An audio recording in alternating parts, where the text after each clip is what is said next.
ओम शांति। 31 जुलाई 2022 बाबा के अव्यक्त महावाक्य हैं। रिवाइज मुरली है 31 दिसंबर 1991 की।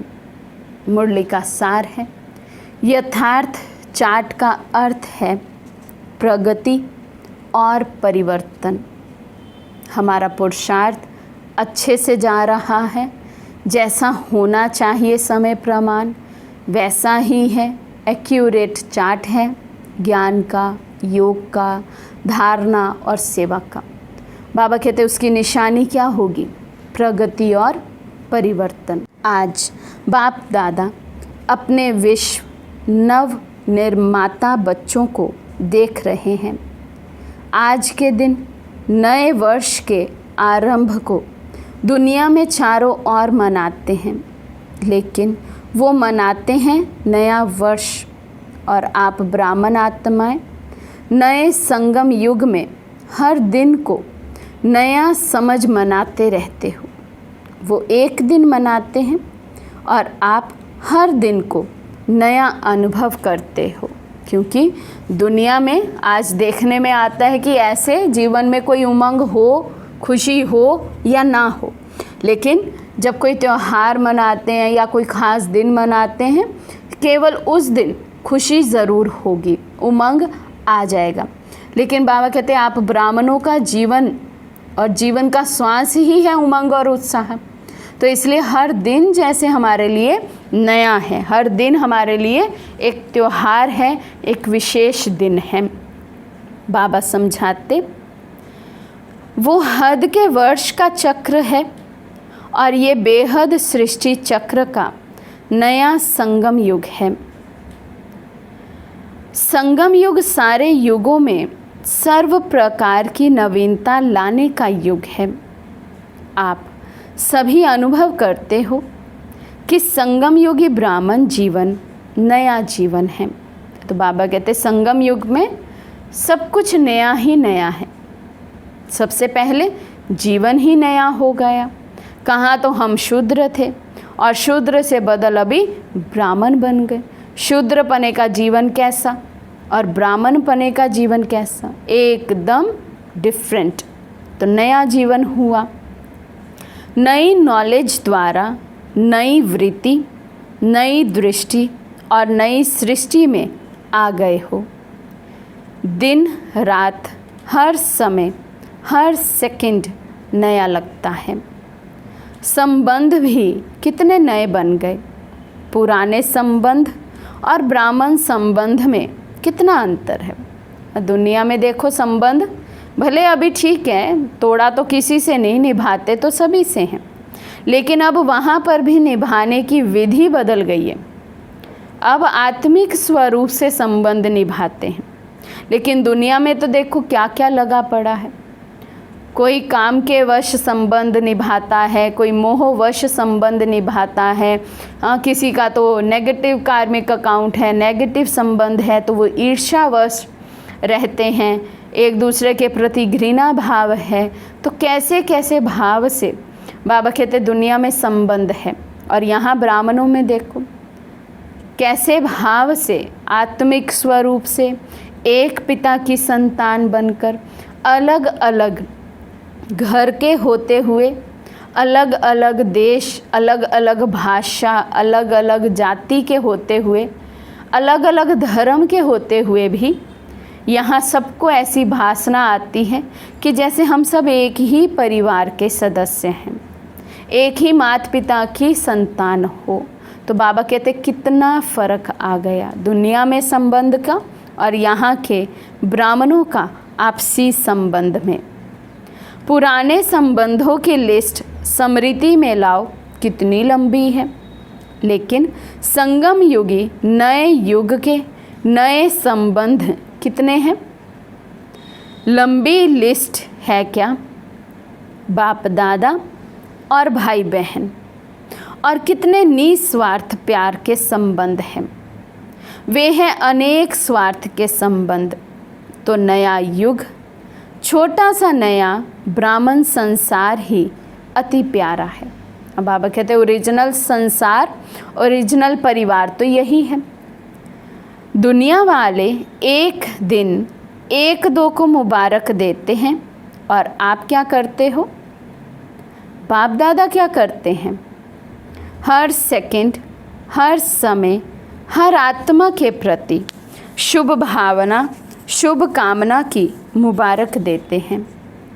जब भी किसी को किसी भी उत्सव के दिन की मुबारक देते हैं तो क्या कहते हैं?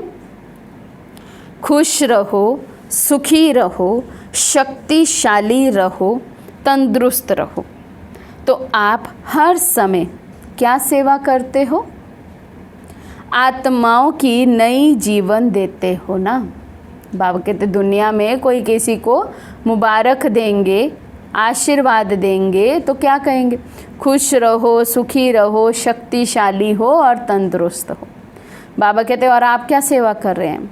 हर सेकंड मन में यही रहता है कैसे हम आत्माओं को बाबा का संदेश देकर नया जीवन दान में दें। आप सबको भी बाप दादा ने नई जीवन दी है और इस नई जीवन में ये सभी मुबारकें सदा के लिए मिल ही जाती हैं। आप जैसे खुश नसीब, खुशी के खजाने से संपन्न, सदा सुखी और कोई हो सकता है? बाबा कहते अब चेक करो, मन बुद्धि से पूरे विश्व में चक्कर लगा कर आओ, क्या मेरे से ज़्यादा अधिक कोई खुश नसीब है? कोई खुशी के खजाने से संपन्न है? हो ही नहीं सकता। इस नवीनता की विशेषता आपके देवताई जीवन में भी नहीं है। देवताई जीवन में, सतयुग में भी परमात्म प्यार नहीं मिलेगा, परमात्म मिलन की खुशी नहीं मिलेगी। तो बाबा कहते ऐसी खुशी तो देवी देवताओं को भी नहीं मिली जो आपको मिली है। तो हर समय स्वतः ही बाप दादा द्वारा मुबारक, बधाइयाँ व ग्रीटिंग्स मिलती ही रहती हैं। दुनिया वाले नाचेंगे, गाएंगे और कुछ खाएंगे और आप क्या करते हो? हर सेकंड नाचते और गाते रहते हो और हर रोज़ ब्रह्मा भोजन खाते रहते हो। लोग तो खास पार्टीज़ अरेंज करते हैं और आपकी सदा ही संगठन की पार्टीज़ होती रहती हैं। पार्टीज़ में मिलन होता है ना। आप ब्राह्मणों की अमृत वेले से पार्टी शुरू हो जाती है। पहले बाप दादा से मनाते हो, एक में अनेक संबंध और स्वरूपों से मनाते हो। फिर आपस में ब्राह्मण जब क्लास करते हो तो संगठन में मिलन मनाते हो। बाबा कहते दुनिया में खुशी मनाने के लिए पार्टीज अरेंज करते हैं। अब पार्टी में क्या होता है? संगठन इकट्ठा होता है तो खुशी मनाई जाती है। बाबा कहते ब्राह्मणों की पार्टी तो अमृत वेले से शुरू हो जाती है। चाहे जितने भी संबंधों से बाबा को याद करो तो संगठन हो गया। उसके बाद अमृत वेले के बाद मॉर्निंग क्लास में ब्राह्मण इकट्ठे होते हैं तो बाबा कहते संगठन हो गया। वो भी जैसे खुशी के लिए पार्टी मनाना हुआ। और मुरली सुनते सुनते नाचते हो, गाते हो। अब मुरली सुनते सुनते बाबा कितना नशा चढ़ाते हैं। उस नशे में, उस खुशी में हम नाचते हैं, गाते हैं, अतीन्द्रिय सुख में नाचते हैं, बाबा के गुणों का गायन करते, अपने गुणों का गायन करते हैं। तो बाबा कहते कितना उस खुशी में नाचते और गाते हैं। और हर समय उत्साह भरे जीवन में उड़ते रहते हो। ब्राह्मण जीवन का श्वास ही है उत्साह। अगर उत्साह कम होता है तो ब्राह्मण जीवन के जीने का मज़ा ही नहीं होता है। भगवान को पाकर हमने ब्राह्मण जीवन पाया। अगर बाबा नहीं मिलते तो हम शूद्र थे, शूद्र ही रहते। अब जब बाबा को पा लिया, ब्राह्मण बन गए, भगवान को पा लिया, फिर भी यदि कोई बोले कि मेरे जीवन में उत्साह नहीं है, उमंग नहीं है, या कभी होता है कभी नहीं होता है, तो बाबा कहते फिर इस ब्राह्मण जीवन में मज़ा ही क्या, भगवान को पाने का प्रूफ ही क्या मिला यदि अभी भी मेरी लाइफ उलझी हुई है। बाबा कहते जैसे शरीर में भी श्वास की गति यथार्थ चलती है तो अच्छी तंदुरुस्ती मानी जाती है। अगर कभी बहुत तेज गति से चले, कभी स्लो हो जाए तो तंदुरुस्ती नहीं मानी जाएगी। ब्राह्मण जीवन अर्थात उत्साह, निराशा नहीं। जब सर्व आशाएं पूर्ण करने वाले बाप के बन गए तो निराशा कहाँ से आई? आपका ऑक्यूपेशन ही है निराशावादी को आशावादी बनाना। बाबा कहते क्या सेवा है आपकी, क्या ऑक्यूपेशन है? जिस आत्मा में उमंग उत्साह नहीं है, जो निराशावादी आत्मा है, उसको आशावादी बना देना, उसके जीवन में उमंग उत्साह ले आना, ये हमारा ऑक्यूपेशन है, ये हमारा धंधा है, ये हमारी सेवा है। यदि बाबा कहते आप ही उमंग उत्साह के बिना होंगे, आप ही ढीले ढाले होंगे, तो दूसरों की सेवा कैसे करेंगे? बाबा कहते यही सेवा है ना। ये तो दुनिया के हद के चक्कर अनुसार आप भी दिन को महत्व दे रहे हो, लेकिन वास्तव में आप सब ब्राह्मण आत्माओं का संगम युग ही नवीनता का युग है। नई दुनिया भी इस समय बनाते हो। नई दुनिया का ज्ञान इस समय ही आप आत्माओं को है। वहाँ नई दुनिया में नए पुराने का नॉलेज नहीं होगा। नए युग में नई दुनिया स्थापन कर रहे हो। सभी ने तपस्या वर्ष में तपस्या द्वारा अपने में अलौकिक नवीनता लाई है, या वही पुरानी चाल है? पुरानी चाल कौन सी है? योग अच्छा है, अनुभव भी अच्छे होते हैं, आगे भी बढ़ रहे हैं, धारणा में भी बहुत फ़र्क है, अटेंशन भी बहुत अच्छा है, सेवा में भी वृद्धि अच्छी है, लेकिन का पूंछ लग जाता है। सब कुछ अच्छा है, फिर भी बाबा कहते बच्चे कहाँ अड़ जाते हैं? लेकिन पर। तो ये है पुरानी चाल। कभी कभी ऐसा हो जाता है, ये कभी कभी का पूंछ कब तक समाप्त करेंगे? बच्चे बाबा से रूह रिहान करते हैं, बाबा ये भी अच्छा वो भी अच्छा, लेकिन बाबा कहते कारण बताते हैं कुछ ना कुछ, कभी ना कभी कुछ ना कुछ की कमी अनुभव होती है। तो बाबा कहते ये कभी कभी का पूंछ भी कब तक समाप्त करेंगे? तपस्या वर्ष में यही नवीनता लाओ। पुरुषार्थ व सेवा में सफलता की, संतुष्टता की परसेंटेज कभी बहुत ऊंची कभी नीची, इसमें सदा श्रेष्ठ परसेंटेज की नवीनता लाओ। जैसे आजकल के डॉक्टर्स ज़्यादा क्या चेक करते हैं? सबसे ज़्यादा आजकल ब्लड प्रेशर बहुत चेक करते हैं। अगर ब्लड का प्रेशर कभी बहुत ऊंचा हो, कभी नीचा चले जाए तो क्या होगा? तो बाप दादा पुरुषार्थ का प्रेशर देखते हैं, बहुत अच्छा जाता है, लेकिन कभी कभी जंप मारता है, फ्लक्चुएट हो जाता है ऊपर नीचे।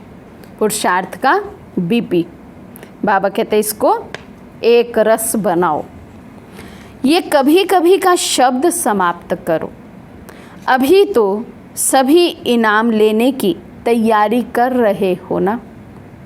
इस सारी सभा में ऐसे कौन हैं जो समझते हैं कि हम इनाम के पात्र बने हैं? बाबा ने जो जो होमवर्क दिया, हमने वो सारा होमवर्क बाबा को करके दिखाया और हम इनाम के पात्र बन गए। बाबा कहते कौन है? हाथ खड़ा करो। कभी कभी वाले इनाम लेंगे? तो बाबा पूछते हैं जिनका अभी तक कभी कभी शब्द चला रहता है, बाबा बहुत अच्छा पुरुषार्थ चलता है, लेकिन कभी कभी ऐसे हो जाता है, कभी कभी ये संस्कार इमर्ज हो जाता है, कभी कभी योग से भी दिल हट जाती है। तो ये कभी कभी जो शब्द आ जाता है पुरुषार्थ में, बाबा कहते क्या ऐसे बच्चे इनाम लेंगे?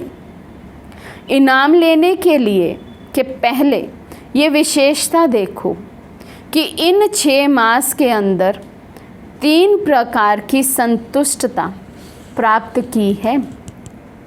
पहला, स्वयं अपना साक्षी बन चेक करो, स्वयं के चार्ट से, स्वयं सच्चे मन सच्चे दिल से संतुष्ट हैं। पहला सर्टिफिकेट स्वयं को स्वयं ही देना है, संतुष्टता का। क्या मैं संतुष्ट हूँ? क्या मेरा चार्ट याद का, ज्ञान का जैसा होना चाहिए समय प्रमाण वैसा है? दूसरा, जिस विधि पूर्वक बाप दादा याद के % को चाहते हैं, उस विधि पूर्वक मन, वचन, कर्म और संपर्क में संपूर्ण चार्ट रहा, अर्थात बाप भी संतुष्ट हो।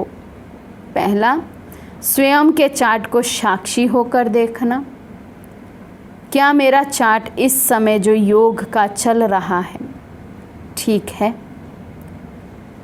दूसरा, जो बाबा की मेरे से आशाएं हैं, जिस विधि से बाबा चाहते हैं कि मैं योग करूं, मैं बाबा को याद करूं, जितना % में बाबा चाहते हैं कि मैं बाबा की याद में मगन रहूं, क्या उतना है? अर्थात क्या बाबा मेरे से संतुष्ट हैं? तीसरा, ब्राह्मण परिवार हमारे श्रेष्ठ योगी जीवन से संतुष्ट रहा। 6 मास का ये चार्ट बनाना है, चेक करना है। बीते 6 मास क्या मेरे पास ये तीनों सर्टिफिकेट हैं? स्वयं, स्वयं से संतुष्ट, बाबा मेरे से संतुष्ट, ब्राह्मण परिवार मेरे से संतुष्ट, मेरी योगी लाइफ से संतुष्ट। तो तीनों प्रकार की संतुष्टता अनुभव करना, अर्थात प्राइस के योग्य बनना, विधि पूर्वक आज्ञाकारी बन चार्ट रखने की आज्ञा पालन की। बाबा कहते हैं ये भी चेक करो, विधि पूर्वक जिस विधि से बाबा कहते हैं चार्ट रखने को, उस विधि से चार्ट रखा। तो ऐसे आज्ञाकारी को भी मार्क्स मिलती है, लेकिन संपूर्ण पास मार्क्स उनको मिलती है जो आज्ञाकारी बन चार्ट रखने के साथ साथ पुरुषार्थ की विधि और विरिद्धि की भी मार्क्स लें। बाबा कहते एक है बच्चे जो चार्ट रखते हैं, दूसरा चार्ट भी रखते हैं और अपनी इम्प्रूवमेंट भी करते हैं। एक है चार्ट रखेंगे लेकिन रोज़ रोज़ वही गलती, कुछ कुछ दिनों बाद वही गलती, फिर रिपीट करेंगे, फिर बाबा से माफ़ी मांगेंगे, फिर वायदा करेंगे, प्रतिज्ञा करेंगे, नहीं बाबा अब ऐसी गलती नहीं होगी, फिर से वही गलती होती है। और दूसरी तरह के बच्चे हैं, चार्ट रखते हैं, अपनी कमी को चेक करते हैं, क्या कमी रही उस कमी को चेंज करते हैं। बाबा कहते जिन्होंने इस नियम का पालन किया है, जो एक्यूरेट रीति से चार्ट लिखना है, वे भी बाप दादा द्वारा, ब्राह्मण परिवार द्वारा बधाइयाँ लेने के पात्र हैं, लेकिन इनाम लेने योग्य, सर्व के संतुष्टता की बधाइयाँ लेने वाला पात्र है। यथार्थ तपस्या की निशानी है कर्म, संबंध और संस्कार। तीनों में नवीनता की विशेषता, स्वयं भी अनुभव हो और औरों को भी अनुभव हो। मेरे कर्म श्रेष्ठ होते जाएं, मेरे संबंध मधुर होते जाएं, मेरे संस्कारों में दिव्यता आती जाए। ये नवीनता है, ये ब्राह्मण कल्चर है। बाबा कहते ये विशेषता आपके द्वारा औरों को भी अनुभव हो। यथार्थ चार्ट का अर्थ है हर सब्जेक्ट में प्रगति अनुभव हो, परिवर्तन अनुभव हो। जैसा ज्ञान का मंथन कल तक था, आज उससे भी गहरा हो। यह है ज्ञान की नवीनता। जैसा ही ज्ञान के पॉइंट्स कल सुनाते थे, आज उससे भी गहरे पॉइंट्स हों, आज उससे भी ज़्यादा मैं धारणा मूर्त होकर सुनाऊं। यह है ज्ञान में नवीनता। जैसा योग का गहरा अनुभव कल किया, आज उससे गहरा हो, आज उससे ज़्यादा साइलेंस में रहें। ऐसे करके चारों ही सब्जेक्ट में रोज़ के रोज़ कुछ ना कुछ नवीनता, कुछ ना कुछ नयापन, कुछ ना कुछ इम्प्रूवमेंट होनी चाहिए। ये है यथार्थ चार्ट। बाबा कहते परिस्थितियाँ व्यक्ति द्वारा या प्रकृति द्वारा या माया द्वारा आना, ये ब्राह्मण जीवन में आना ही है। परिस्थितियाँ तो आनी ही है। बाबा कहते हैं व्यक्ति द्वारा भी आएंगी, प्रकृति द्वारा भी आएंगी, माया द्वारा भी आएंगी। ये तो ब्राह्मण जीवन का बाबा कहते हैं एक हिस्सा है, माया का आना, परिस्थिति का आना। लेकिन स्वस्थिति की शक्ति ने परिस्थिति के प्रभाव को ऐसे ही समाप्त किया जैसे एक मनोरंजन की सीन सामने आई और गई। संकल्प में परिस्थिति के हलचल की अनुभूति ना हो। संकल्प में भी बाबा कहते हलचल ना आए। कर्म में हलचल आना तो बहुत दूर की बात है। याद की यात्रा सहज भी हो और शक्तिशाली भी हो। पावरफुल याद एक समय पर डबल अनुभव कराती है। एक तरफ याद अग्नि बन भस्म करने का काम करती है, परिवर्तन करने का काम करती है, और दूसरी तरफ खुशी और हल्केपन का अनुभव कराती है। ऐसे विधि पूर्वक शक्तिशाली याद को ही यथार्थ याद कहा जाता है। बाबा कहते जो याद हमें अपने में परिवर्तन का अनुभव कराए और खुशी का अनुभव कराए, हल्केपन का अनुभव कराए, उसको कहेंगे यथार्थ याद। फिर भी बाप दादा बच्चों के उमंग और लगन को देख खुश होते हैं। मेजॉरिटी को लक्ष्य अच्छा स्मृति में रहा है, स्मृति में अच्छे नंबर लिए हैं।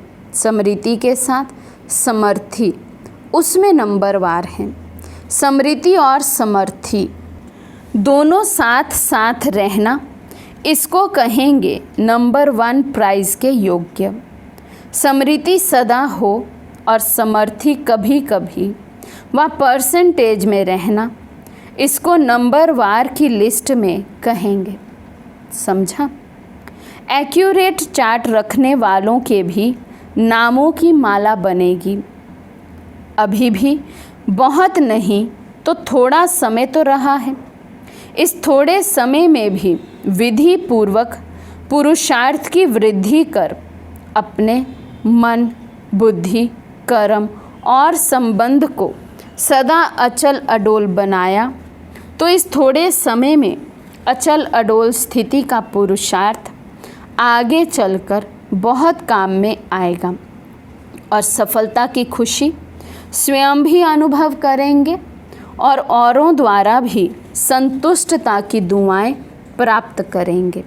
इसलिए ऐसे नहीं समझना कि समय बीत गया, लेकिन अभी भी वर्तमान और भविष्य श्रेष्ठ बना सकते हो। भल बाबा कहते थोड़ा सा ही समय रहा हुआ है, लेकिन कोई करना चाहे यथार्थ विधि से यदि कोई पुरुषार्थ करे तो हेल्प कर सकते हैं, आगे जा सकते हैं, अचल अडोल अवस्था बना सकते हैं।